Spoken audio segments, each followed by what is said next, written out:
नमस्कार, मैं हूं नीरज कुमार और आप देख रहे हैं माय मीडिया न्यूज। वक्त हो गया है आज के ताज़ा खबरों का।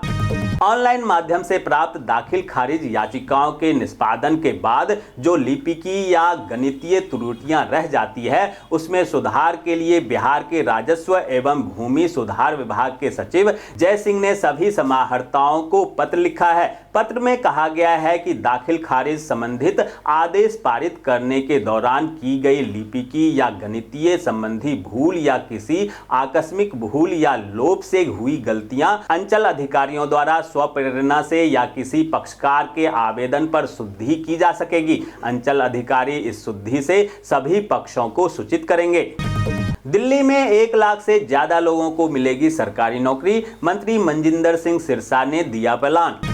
हरियाणा के रोहतक में कांग्रेसी कार्यकर्ता हिमानी नरवाल की हत्या से सनसनी मची हुई है। जहां पुलिस ने इस मामले में एक आरोपी को गिरफ्तार किया, वहीं हिमानी की मां ने हत्यारे के लिए फांसी की मांग की है। उन्होंने गिरफ्तार आरोपी सचिन के लिए कहा, मैंने उसका नाम सुना है लेकिन कभी उसे देखा नहीं।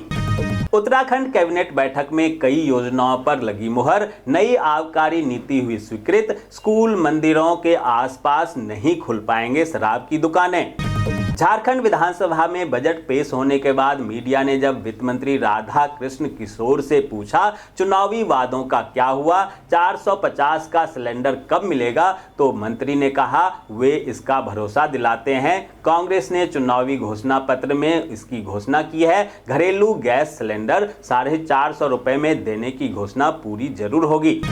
छत्तीसगढ़ विधानसभा में वित्त मंत्री ओपी चौधरी ने 25वां बजट पेश किया। यह पहला मौका था जब राज्य में कंप्यूटर टाइपिंग बजट की जगह खुद वित्त मंत्री के हाथों से लिखा गया बजट सदन में प्रस्तुत किया गया। यह बजट 100 पृष्ठों का है, जिसे पूरी तरह से हाथ से लिखा गया है। बजट में सीएम कौशल विकास सहित कई बड़े ऐलान किए गए हैं। वहीं राज्य सरकार ने पेट्रोल के दाम में 1 रुपए की कटौती की है और सरकारी कर्मचारियों को भी बजट में कई खुशखबरी दी है।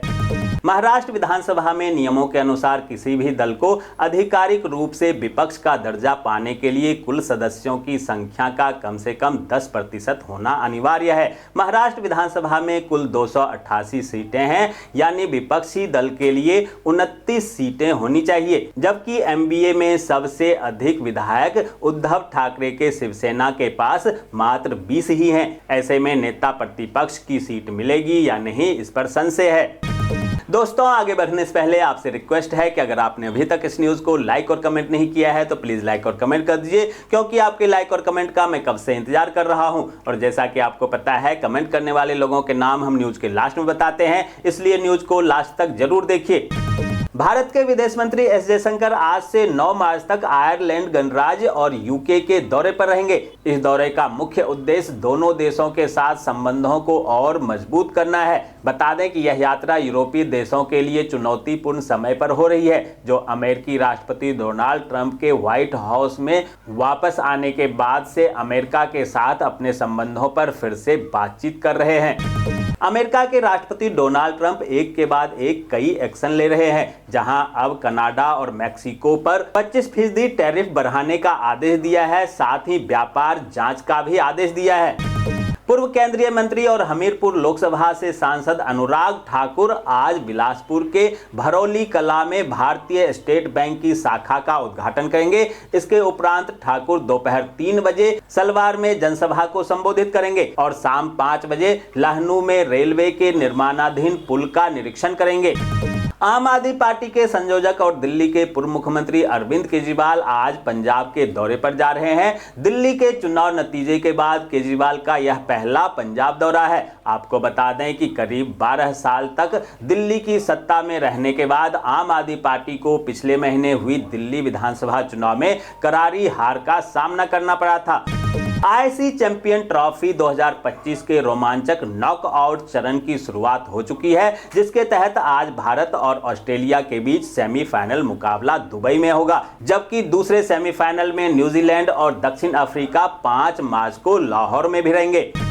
बिहार सरकार के पूर्व मंत्री और प्रदेश कार्यकारी अध्यक्ष दिलीप जायसवाल आज एक बार फिर से विधिवत रूप से पार्टी के प्रदेश अध्यक्ष बन जाएंगे। उनकी ताजपोशी के दौरान बिहार भाजपा प्रभारी विनोद तावरे और सह प्रभारी दीपक प्रकाश के साथ ही 15,000 बीजेपी कार्यकर्ता के शामिल होने की संभावना है। बॉम्बे हाई कोर्ट से पूर्व सेबी प्रमुख माधवी पुरी और 5 अन्य को मिली बड़ी राहत। केस दर्ज करने के आदेश पर आज तक के लिए लगाई गई रोक।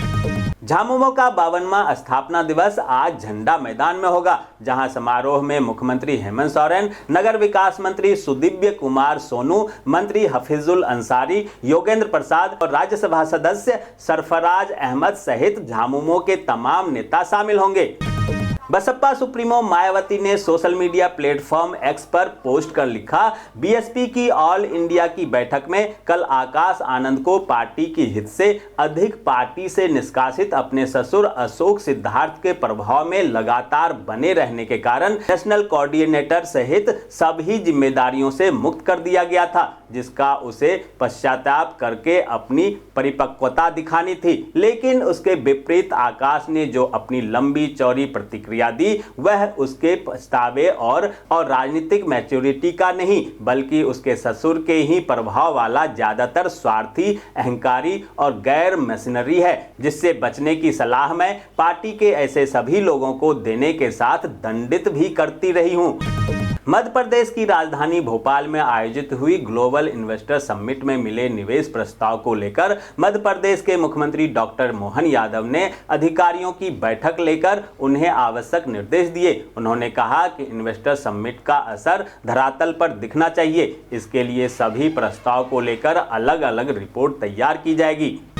हिमाचल प्रदेश के मुख्यमंत्री सुखविंदर सिंह सुक्खू की अध्यक्षता में कैबिनेट की बैठक हुई। बैठक में कई महत्वपूर्ण फैसले लिए गए, जहां 10 मार्च से हिमाचल प्रदेश विधानसभा का बजट सत्र शुरू होने जा रहा है। बजट सत्र से पहले राज्य मंत्रिमंडल की यह बैठक बेहद महत्वपूर्ण थी। जम्मू कश्मीर में 13 जुलाई को शहीदी दिवस के रूप में मनाने की पैरवी कर रही पीडीपी प्रमुख महबूबा मुफ्ती को भाजपा ने आड़े हाथों लिया, जहां भाजपा विधायक सुनील शर्मा ने कहा कि यह शहीदों का नहीं गद्दारों का दिन है। उन्होंने आगे कहा कि हम देश विरोधी एजेंडे वाला कोई भी बिल विधानसभा में लाने की इजाजत नहीं देंगे।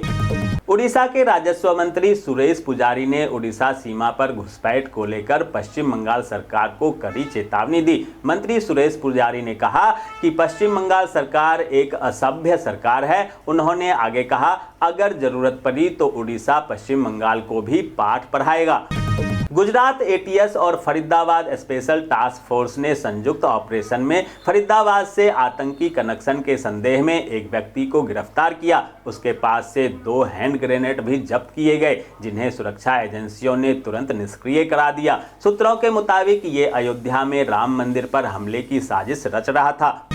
खबर राजस्थान जयपुर से है, जहां कुंभ मेले में फेमस हुए आईआईटी बाबा ने सोशल मीडिया पर एक धमकी दी थी, जिसके बाद सिपरा थाना पुलिस ने Riddhi Siddhi park classic hotel पहुंचकर आईआईटी बाबा से पूछताछ किया और एनडीपीएस एक्ट के तहत उन्हें गिरफ्तार कर लिया।